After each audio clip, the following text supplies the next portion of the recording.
বিপুল সংখ্যক আইনজীবীর উপস্থিতিতে আশেকে রাসূল আইনজীবী পরিষদের ইফতার মাহফিল অনুষ্ঠিত হয়েছে।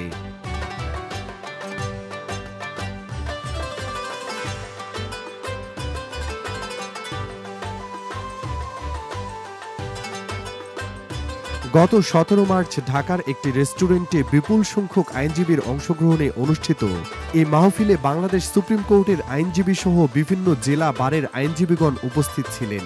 ইফতার মাহফিলে প্রধান অতিথি হিসেবে উপস্থিত ছিলেন মোহাম্মদী ইসলামের নেতৃত্ব প্রদানকারী মহামানব ইমাম প্রফেসর ডক্টর কুদরতে খোদা মাদ্দাজিল্লুহুল আলী হুজুর কেবলাজান। বিশেষ অতিথি হিসেবে উপস্থিত ছিলেন বাংলাদেশ সুপ্রিম কোর্টের আপিল বিভাগের বিচারপতি ডক্টর সৈয়দ মোহাম্মদ জিয়াউল করিম, ঢাকা আইনজীবী সমিতির সাবেক সভাপতি অ্যাডভোকেট এস আলতাফ হোসেন এবং সাবেক জেলা ও দায়রা জজ Abdul Aziz Khalifa, deputy attorney general Mohammad Tahirul Islam তৌহিদ।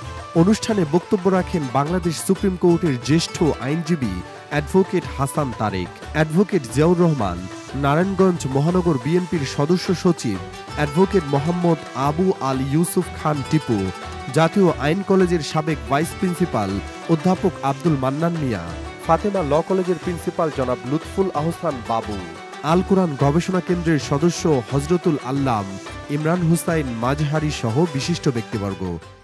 কুলিল্লাহুম্মা মালিকাল মুলকি তুতিল মুলকা মান তাশাউ ওয়া তানজিউল মুলকা মিম্মান তাশাউ ওয়া তুইজ্জু মান তাশাউ। এই অনুষ্ঠান সত্যিই রমজান মাসে একটা বরকতপূর্ণ মাসে এবং বরকতপূর্ণ অনুষ্ঠান। পিয়ার হাবিব হজরত মোহাম্মদ সাল্লাল্লাহু আলাইহি ওয়াসাল্লাম হেরা গুহায় 15 বছর যে মোরাকাবা করে, যে উনি আল্লাহর তরফ থেকে যে উনি উনার যে রাসূলের দায়িত্ব পেয়েছিলেন, আমাদেরকে আমাদের মুর্শিদ সেই শিক্ষা দিয়ে থাকেন। একজন রোজাদার যখন রোজা রাখে, তার ব্রেইনের তথা মস্তিষ্কের রোজা হলো রোজা রাখা অবস্থায় সে যাবতীয় অশ্লীল চিন্তা ভাবনা থেকে তার মস্তিষ্ককে সে বিরত রাখতে হবে। ইলমে তাসাউফের মূল শিক্ষা নফসের সাথে যে লড়াই, সে লড়াইয়ের মধ্য দিয়ে নিজেকে আরও শুদ্ধ করার, আরও সহি করার যে ইনহেরেন্ট যে লড়াই, internal struggle with the conscience, এইটা এবং ইনস্টিংক্ট, বেসিক ইনস্টিংক্টের সঙ্গে যে লড়াই, এই লড়াই কিন্তু মাহে রমজানের শিক্ষা। যিনারা ওলি আউলিয়া ইসলাম ধর্ম প্রচারের জন্য সেই আদি থেকে আজকে পর্যন্ত কাজ করে যাচ্ছেন, তাদেরকে আমরা শ্রদ্ধা করব। মাজার ভাঙাভাঙি, বৈষম্য, এই বিষয়গুলিকে আমরা খুব সূক্ষ্মভাবে খেয়াল রাখব, কেন এই ভাঙাভাঙি ইসলাম পছন্দ করে না এবং এটা ইসলামের কাজ না। ইসলাম একটা শান্তির ধর্ম, সুন্দর ধর্ম। রোজা যদি আমি সঠিকভাবে পালন করতে পারি, সেই রোজা আমাকে সুন্দর আদর্শের দিকে নিয়ে যাবে, সুন্দর চরিত্রের দিকে নিয়ে যাবে। যেহেতু ইসলাম অর্থ হলো শান্তি। আত্মশুদ্ধির মাধ্যমে ব্যক্তি শুদ্ধি হয়, ব্যক্তি শুদ্ধির মাধ্যমে সমাজ শুদ্ধ হয়, সমাজ শুদ্ধির মাধ্যমে গোটা জাতি শুদ্ধ হয়। সুতরাং আত্মশুদ্ধি কখনো নিজে থেকে নিজে করা যায় না। প্রত্যেকটি শিক্ষার জন্য শিক্ষকের প্রয়োজন রয়েছে। এখানে আমাদের সম্মানিত অ্যাডভোকেট যারা আছেন, আইনজীবীরা আছেন, তারাও কিন্তু যখন আইনজীবী হয়েছেন, কোনো না কোনো আইনজীবীর সান্নিধ্যে গিয়ে প্রথমে ল পাস করার পর তার কাছে প্র্যাকটিস করেই কিন্তু তারা আইনজীবী হয়েছেন। ঠিক তেমনিভাবে এই আনুগত্যের শিক্ষা বা শান্তির শিক্ষা আমাদেরকে ওলিউল্লাহদের কাছ থেকে নিতে হবে। মাহে রমজান আমাদেরকে অভীষ্ট লক্ষ্যে পৌঁছার সুযোগ করে দিক। মহান মালিক যেন আমাদেরকে দয়া করেন। রোজা, হজ, যাকাত, ধর্মীয় যত বিধিবিধানগুলো আছে, এলমে জাহেরের পাশাপাশি এলমে মারেফাতের তালিম যদি আমরা নিতে না পারি, সঠিকভাবে আমরা আল্লাহর ইবাদতটা সঠিকভাবে না করতে পারলে সঠিকভাবে যে ইসলাম পালন করার যে শান্তি, সেটার বাস্তবতা আমরা পাবো না। ইমাম প্রফেসর ডক্টর কুদরতে খোদা মাদ্দাজিল্লুহুল আলী আল্লাহর ওলি, যিনি সুফি সম্রাট বাবা দেওয়ানবাগের সুযোগ্য সাহেবজাদা, তিনি সারা বিশ্বব্যাপী এই বিদ্যা শিক্ষা দিচ্ছেন সকলকে আল্লাহর ওলির সান্নিধ্যে। এই বিদ্যা শিক্ষা গ্রহণের জন্য আহ্বান রেখে আমি আমার আলোচনা এখানেই সমাপ্ত করলাম। আশেকের রাসূল মানে তো রাসূলের আশেক, তো রাসূলের আশেক হইতে গেলে রাসূলের উম্মতদেরকে ভালোবাসতে হবে। আমি দেওয়ানবাগী হুজুরের একজন অধম অনুসারী। আমি ওনার কদমে যাওয়ার পরে ওনার শিক্ষা আদর্শ গ্রহণ করে নিজেকে ধন্য মনে করেছি। আমি কিঞ্চিত হলেও নিজেকে আলোকিত করতে পেরেছি। আমি অন্ধকারের মধ্যে ছিলাম, আমি আলোর সন্ধান পেয়েছি। আমরা মুসলমান হইয়াও ওই দরগা ভাঙতে হইব, এটা ভাঙতে হইব, এটা ভাঙতে হইব, এই যে পরস্পরের মধ্যে বিবাদ, আমার মনে হয় কোনো মুসলমানদের মধ্যে এই ধরনের বিবাদ থাকা উচিত নয়।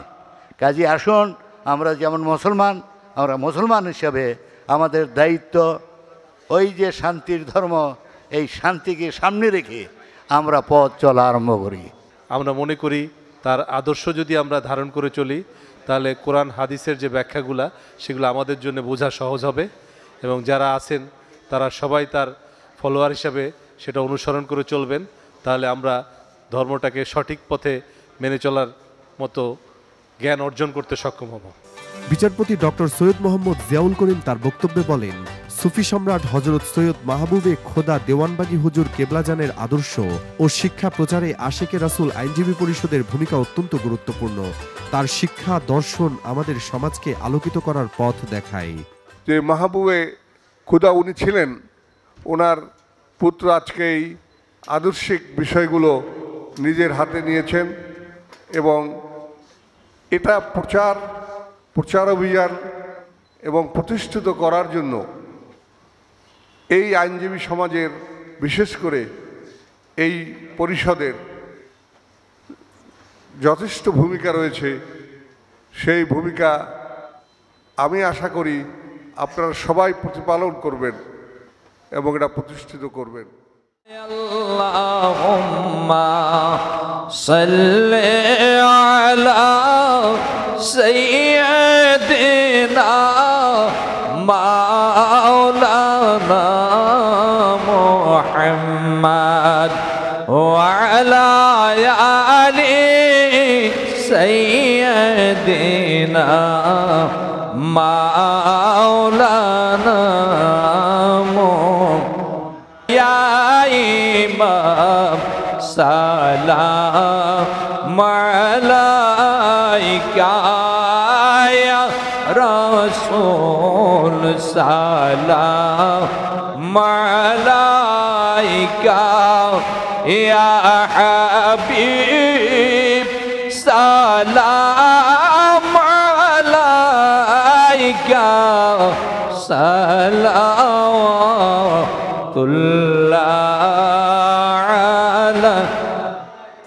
প্রধান অতিথি ইমাম প্রফেসর ডক্টর কুদরতি খোদা হুজুর কেবলাজান তার বক্তব্যে মানুষকে সচ্চরিত্রবান হয়ে প্রকৃত মুমিনে পরিণত হওয়ার উপর গুরুত্বারোপ করেন। তিনি বলেন, আইনের পাশাপাশি নৈতিকতা ও আধ্যাত্মিকতার চর্চা আমাদের জীবনকে পরিপূর্ণতা দান করে। ধর্ম আছে, ধার্মিকতা নাই। চরিত্র আছে, চরিত্রবান মানুষ নাই। চরিত্রবান কথা লোকের আলেম ওলামার অভাব নাই। কোন ধর্ম, কোন হুজুর বলে না, বলেন চরিত্রবান হইতে হবে? কোন ব্যক্তি বলে না চরিত্রবান হইতে হবে? Everybody say it, but the problem আমরা ফলো করতে পারছি না। কেন? চরিত্রবান ফলো করতে হলে এই পৃথিবীতে আল্লাহ তাআলা নবুয়তের যোগে নবী রাসূলকে পাঠাইছেন। আল্লাহ তাআলা কিতাব দিয়েছেন, সাথে শিক্ষক দিয়েছেন। শিক্ষকরা ছিলেন নবী রাসূল।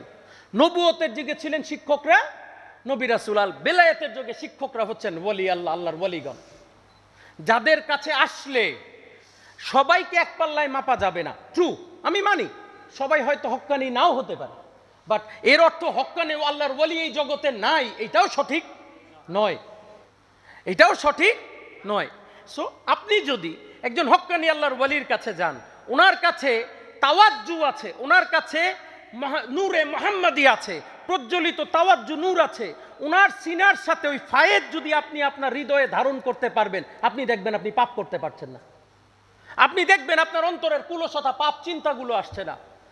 গো দয়াল মাওলা, দয়াল খোদা, আমরা দম পাপি নালায়েকের দলেরা আশেকে রাসূল আইনজীবী পরিষদের উদ্যোগে ইফতার মাহফিলে উপস্থিত হইলাম, আলাপ আলোচনা করলাম, মিলাদ শরীফ পাঠ করলাম, অতঃপর তোমার শাহী দরবারে হাত উঠাইলাম। মাওলা গো, এর মধ্যেই যত প্রকার ভুল বেয়াদবি করেছি, তুমি দয়া করে তোমার বন্ধুর ওসিলায় আমাদের সবাইকে মাফ করে দাও। আমরা তোমার সন্তুষ্টি অর্জন করতে চাই, তোমাকে খুশি করার লক্ষ্যে খাবার সামনে থাকা সত্ত্বেও খাবার না ধরে তোমার নির্দিষ্ট সময়ের অপেক্ষায় দাঁড়িয়ে বসে আছি। মাওলা গো, তুমি দয়া করে আমাদের রোজাসমূহকে কবুল করে নাও, আমাদের মোনাজাত কবুল করে নাও। আমিন আমিন সুম্মা আমিন বিহাক্কি লা ইলাহা ইল্লাল্লাহু মুহাম্মাদুর রাসূলুল্লাহ সাল্লাল্লাহু আলাইহি ওয়াসাল্লাম।